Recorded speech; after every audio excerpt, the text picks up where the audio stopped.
Je tiens à adresser une mention particulière à notre ministre de tutelle, M. Al-Hamdou Ag-Ilien, ministre de la Communication, de l'Économie numérique et de la modernisation de l'administration, pour son leadership, son engagement personnel et son soutien constant aux initiatives de transformation de la Poste.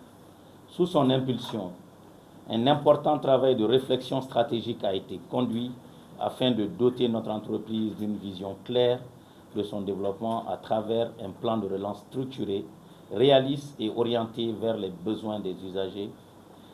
Son accompagnement demeure un facteur déterminant dans la conduite des réformes et la mise en œuvre des projets structurants de notre institution. Mesdames et messieurs, la présente session revêt une importance particulière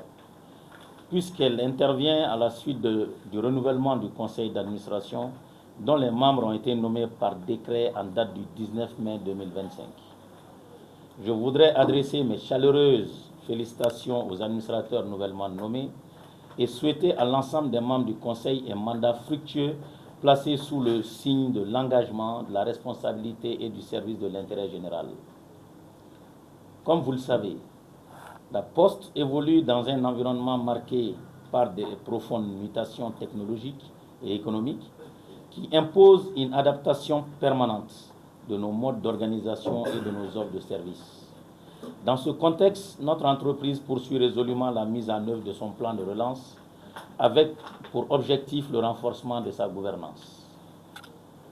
l'amélioration de ses performances opérationnelles,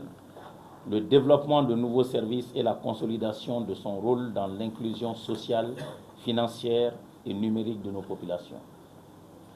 Les dossiers soumis à votre appréciation au cours de cette session s'inscrivent pleinement dans cette dynamique. Ils portent notamment sur l'examen et l'adoption du procès-verbal de la précédente session, le suivi de la mise en œuvre des recommandations formulées par le Conseil, la présentation du rapport d'activité de la Direction générale, ainsi que celle du rapport d'exécution du budget. Le Conseil sera également appelé à se prononcer sur des questions importantes relatives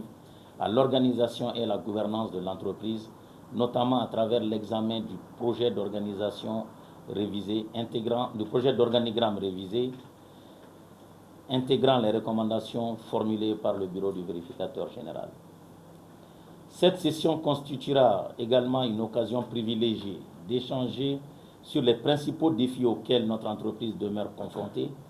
et sur les perspectives de mise en œuvre des projets structurants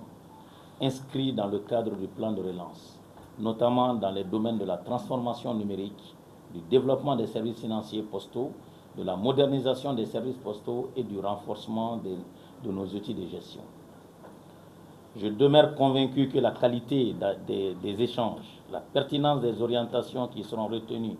ainsi que les recommandations qui découleront de nos travaux contribueront à renforcer les capacités de la Poste à accomplir efficacement ses missions de service public tout en consolidant les efforts de redressement, de modernisation et de développement engagés.